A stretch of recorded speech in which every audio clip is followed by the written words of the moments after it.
So why just corporates? Even individuals are not spared, because this rate hike has not only hit corporate plans but also plans of those who've been thinking of buying or building a home. Home loan rates are up as much as 33% up in terms of EMIs from just 5 years ago.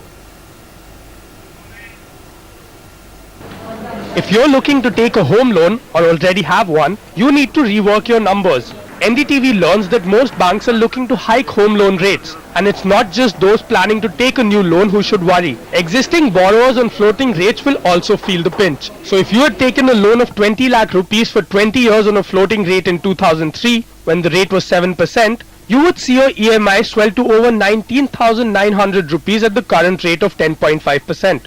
And if interest rates are hiked by 0.5%, you should get ready to pay over 20,000 rupees a month, which means your monthly payments have gone up by 33%.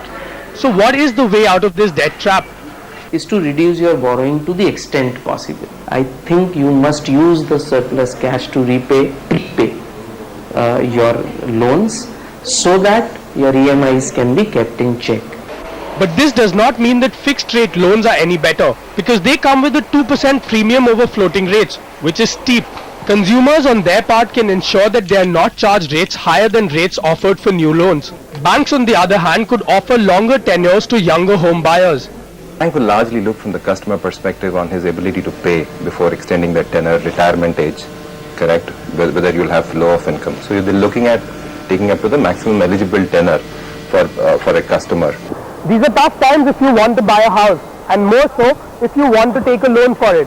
So if you're planning to take a new loan, then you should consider keeping a margin for higher EMIs in the future.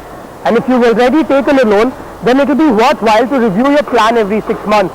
In Mumbai, Haris Usman for NDTV.